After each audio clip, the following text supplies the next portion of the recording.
Pakistan peoples party (PPP) की senator शेरी रहमान ने हुकूमत की जानिब से सरकारी ऐलान के बगैर कौमी असम्बली का तयशुदा इजलास मनसूख करने और इंतखाबी मुहिम और सोशल मीडिया के हवाले से 2 रिडेंसेस जारी करने की मनसूबाबंदी पर तनकीद की है। कौमी असम्बली का इजलास 18 फरवरी बरोज जुमा होना था, जिसे सदर ममलकत डॉक्टर आरिफ अलवी ने मनसूख कर दिया।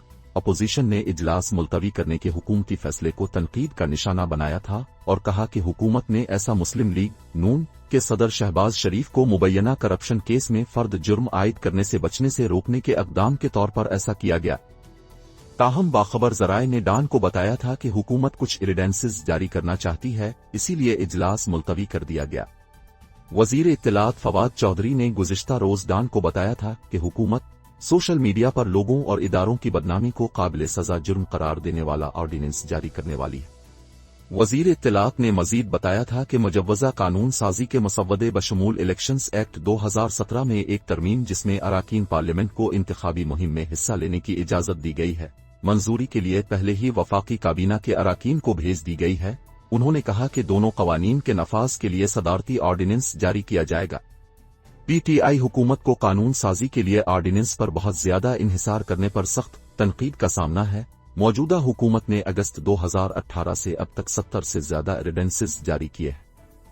सेनेटर शेरी रहमान ने हुकूमत पर तनकीद करते हुए कहा कि इंतखाबी मुहिम से मुताल्लिक ऑर्डिनेंस हुकूमती वज़रा को रियासती वसाइल का गलत इस्तेमाल करने की गैर मिसाली सलाहियत की इजाजत देगा।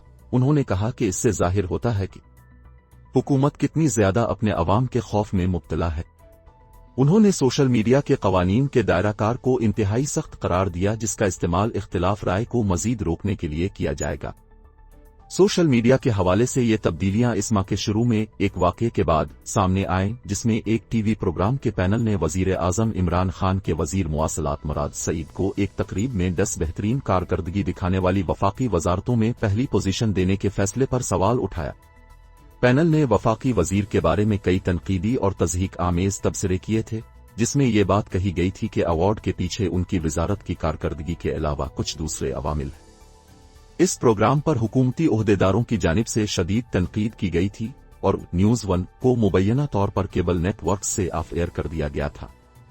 Pakistan electronic media regulatory authority PEMRA ने एक वफाकी वजीर के बारे में गैर इखलाकी रिमार्क्स नशर करने पर चैनल को शोकाज नोटिस भी जारी किया था। वफाकी वजीर मुराद सईद ने पैनलिस्ट में से एक मीडिया शख्सियत मोहसिन जमील बेग के खिलाफ FIR दर्ज कराई थी। FIR में कहा गया था कि मोहसिन बेग ने एक टॉक शो में गैर इखलाकी और नाज़िबा अल्फाज का इस्तेमाल करके मुराद सईद की किरदार कशी की। FIR में मजीद कहा गया है कि मोहसिन बेग ने तज़हीक आमेज रिमार्क्स के साथ एक बेबुनियाद कहानी मंसूब की, जिसे बाद में सोशल मीडिया पर शेयर किया गया और अवाम में वफाकी वजीर की साख और तअस्सुर को तबाह कर दिया गया। वफाकी तहकीकाती इदारे FIA ने 4 रोज कबल मोहसिन बेग की रहाइशगाह पर छापा मारा था और छापामार टीम के अरकान पर मुबैना तौर पर गोली चलाने और उनसे बदतमीजी करने के बाद उन्हें गिरफ्तार कर लिया गया था।